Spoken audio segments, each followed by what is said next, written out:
Imagine a scenario where a boy is playing with his ball. It is his favorite ball. He loves his ball. So he's dedicating all his time and efforts to play with his ball. And in return, the ball is giving him lot of pleasure. The ball is life for that boy. Now, suddenly, the ball is lost from the hands of the boy and it bounces, it rolls down a street and then falls into a water body and then enters water. So the boy lost his ball. Then, what is his expression? How does he actually feel about that? What does he do afterwards? Is it the end for him? Is it the end? Now let us explore that.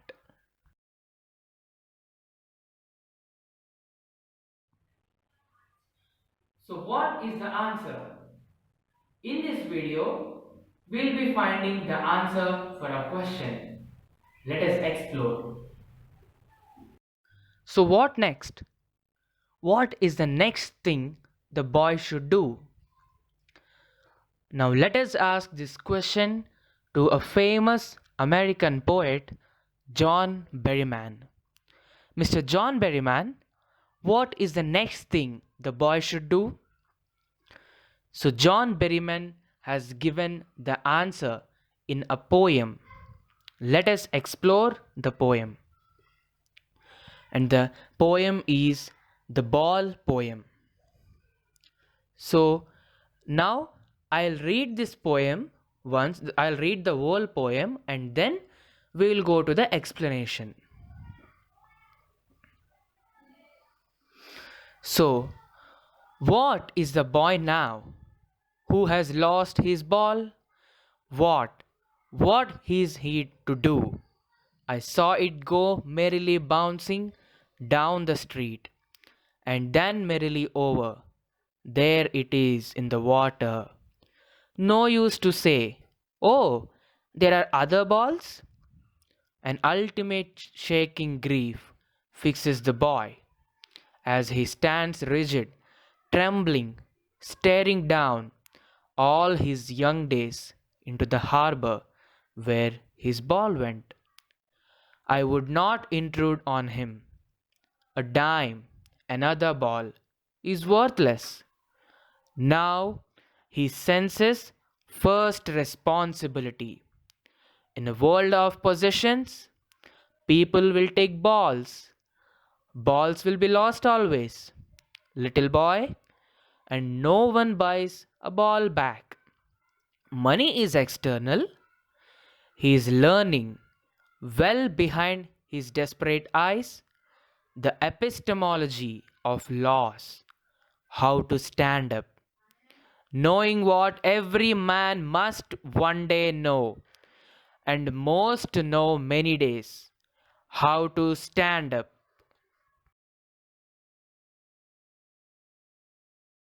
Now let us decode. Now let us unlock this poem to find the answer for our question. What is the boy now? What is the boy now who has lost his ball? Here the poet is saying that there is a boy who lost his ball and now what is his expression? What is his impression? What does he feel? What is he to do? Now the poet is expressing that he saw a boy losing his ball and now what is his expression? What does he feel? And also what he is going to do, what he is going to do right now. He cannot do anything, right? Then I saw it go. I saw it go. So what does I refers to? I refer here. I refers to the poet. Who is the poet? John Berryman. So I saw it. Who saw it? John Berryman, the poet, saw it. So I saw it go, merrily bouncing down the street, and then merrily over. There it is in the water.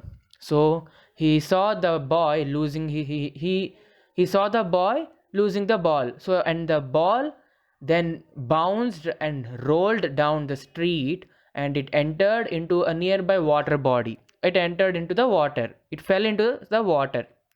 Then, no use to say, oh, there are other balls. So, even though the boy lost that ball, he can buy a new ball, right? There are many other balls in the market. There are many balls in this world. He can go and buy a new ball. But there is no use to say that it seems. The poet want to say that, but there is no use of saying that. Why? Because an ultimate shaking grief fixes the boy. So, ultimate shaking grief. So, the boy was totally disappointed. He was totally disappointed that there is no chance, no other place to think about other thing, like to think that okay, there are other balls, right? Why should I feel like this? So, there is no chance of thinking like that. He was totally disappointed for losing that boy. So, for losing that ball. And there is ultimate shaking. So, he was totally shocked for that as he stands rigid, trembling, staring down all his young days into the harbor where his ball went. So he was looking at the place where the ball went. Where did the ball went? The ball went into the water body. So he was looking at that. He was staring at that without moving here and there. So he was totally looking at that point, and he was trembling, and all his young days into the harbor where his ball went. So that after he lost his ball, he cannot concentrate on any other thing other than ball. So all his childhood will be so in his childhood he'll be always thinking about the ball which he had lost. I would not. So then the poet is saying, I would not intrude on him. So he don't want to interfere in the situation. It seems like whenever we see children crying for whatever they lose, we'll be thinking of going near them and consoling them. But here the poet does not want to interfere. He doesn't want to say anything to that boy. So he was just looking. He was observing what is going there. So I would not intrude on him. A dime, another ball is worthless. So what is dime? So dime is equivalent to 0.10 US dollars. So that is one currency. So dime, it is a monetary value. It is equals to 0.10 United States dollar. So what is the cost of another new ball? The cost of another new ball is just a dime. You can go to the market and you can buy it very easily. But even that is worthless. Even going to the market and buying a new ball for just one dime is worthless. It's useless. Because he lost something. He can go and buy a new ball, but that losing of a ball is in his mind. So he was totally disappointed for that. Then now he senses first responsibility. So while playing with that ball, he was a little bit irresponsible, right? So wantedly that ball will not run into wantedly that ball will not run into the water body. He was little bit irresponsible, so he lost that ball.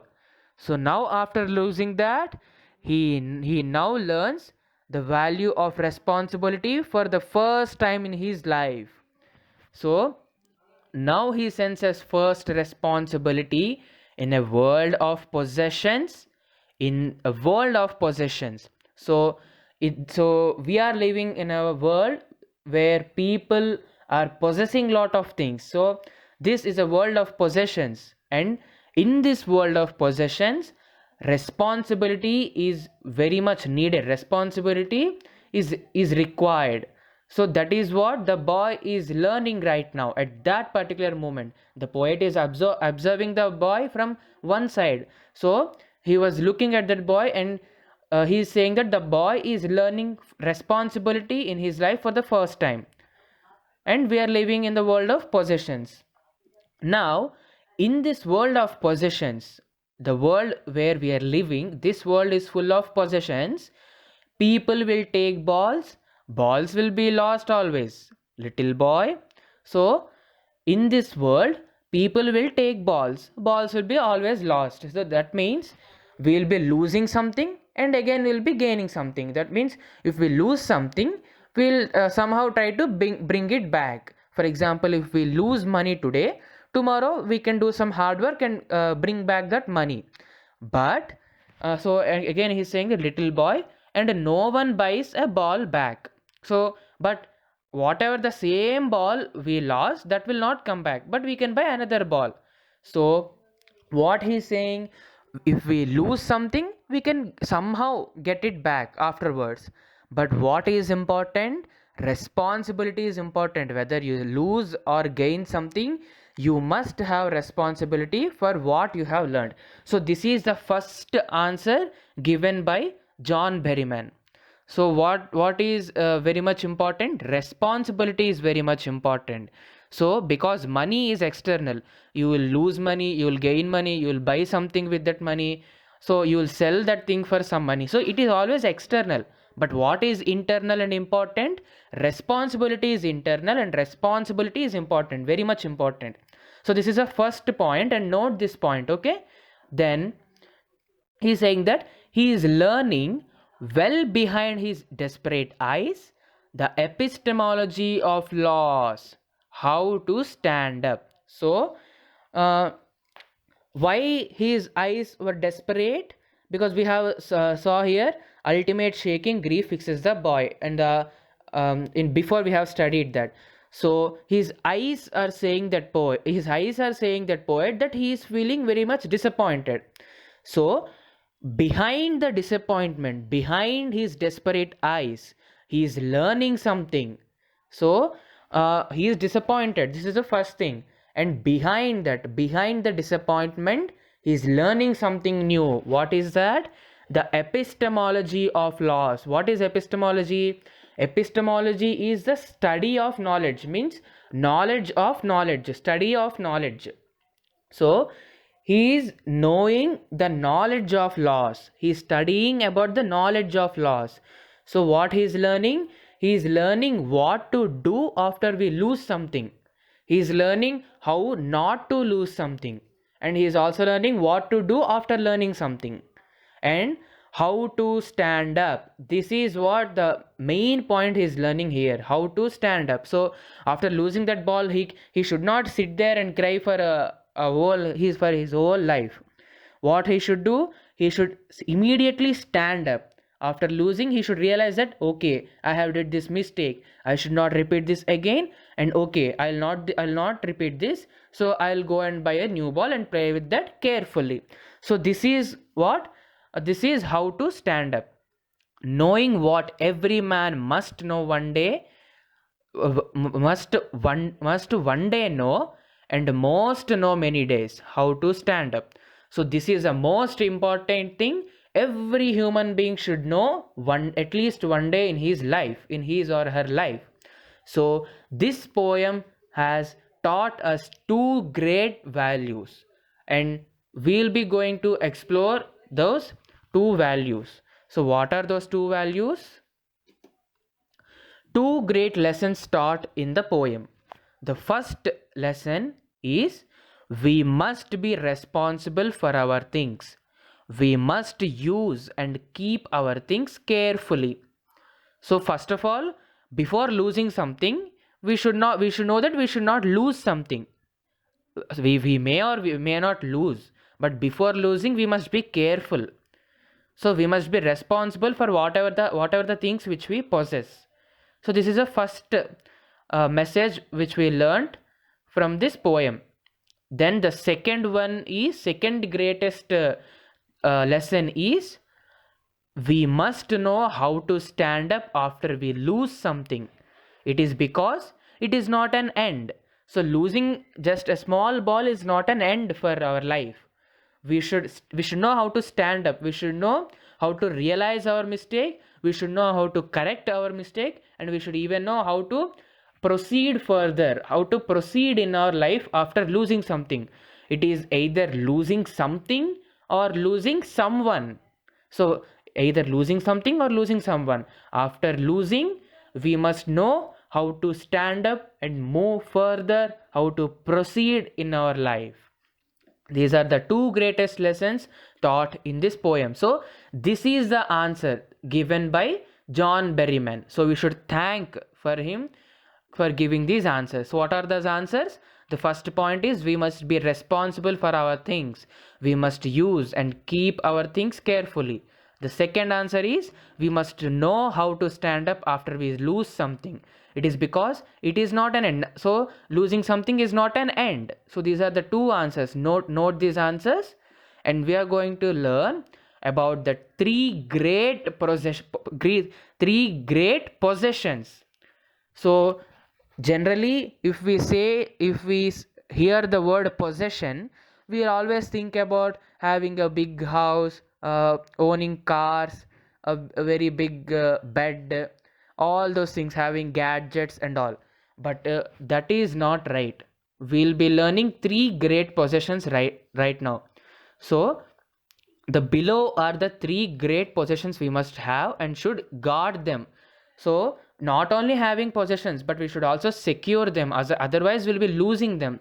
So we should know how to secure them, or we should know how to guard them. We should know how to protect our possessions. So what are those three great possessions? The first greatest possession is character. So nothing is higher than character. If you lose your character, you lost everything in your life. So these are some of the elements in character. So what are those? Morals, ethics, philosophy, etiquette, respect, decency, performance, truth, equality, and so on. Attitude, purpose, like that. Then the second most important thing is health. So health is the next thing after character. We should have a good health, and we should protect our health from getting illnesses and diseases.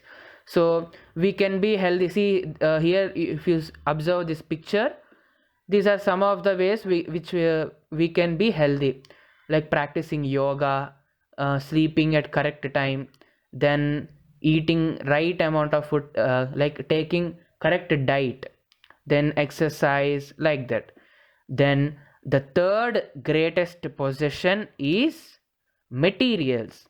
So now comes all these other possessions, like laptops, cycles, chairs, guitars, all those things which we want, like beds, a big house, then vehicles, then all those things. So the third one, so these materials are after character and health.